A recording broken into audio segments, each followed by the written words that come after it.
Bonjour à tous, donc aujourd'hui je vous retrouve pour une vidéo où je vais remplacer la bobine d'allumage sur une Clio 2 1,2 litre. Donc la bobine d'allumage sur ce moteur se trouve ici, donc c'est le moteur D7F.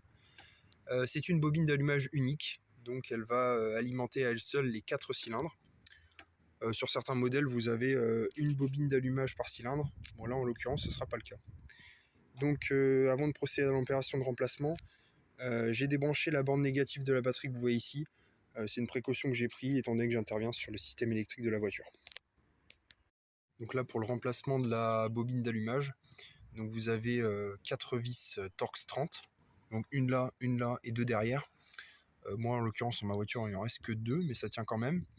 Ensuite vous avez la cosse donc, qui est reliée à la bobine ici, et les 4 câbles d'allumage qui sont reliés aux bougies. Donc voilà, et donc l'important quand vous commandez votre pièce, si vous remplacez votre bobine, faites attention car il existe différents modèles.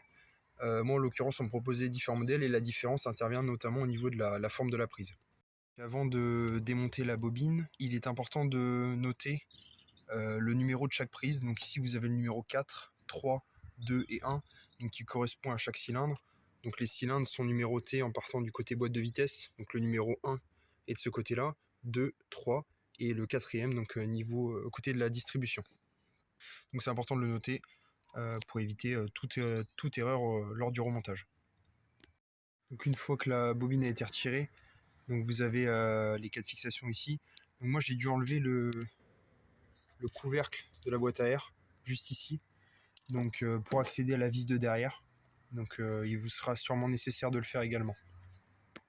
Tout est remonté, j'ai rebranché les 4 câbles de bougie sur chaque numéro associé, j'ai rebranché la batterie, donc je vais faire un test de démarrage et on va voir si ça marche. Donc voilà, le moteur tourne parfaitement, donc c'est une opération assez simple à effectuer, donc il n'y a pas besoin de beaucoup de matériel. C'est vrai qu'une bobine ça peut lâcher du jour au lendemain, donc c'est important de la remplacer. Voilà, la vidéo touche à sa fin. J'espère qu'elle aura pu vous servir si vous aviez besoin de remplacer votre bobine sur un moteur D7F. Donc voilà, donc n'hésitez pas à vous abonner, lâcher un petit like. Et voilà. Moi je vous retrouve pour d'autres vidéos prochainement. A plus.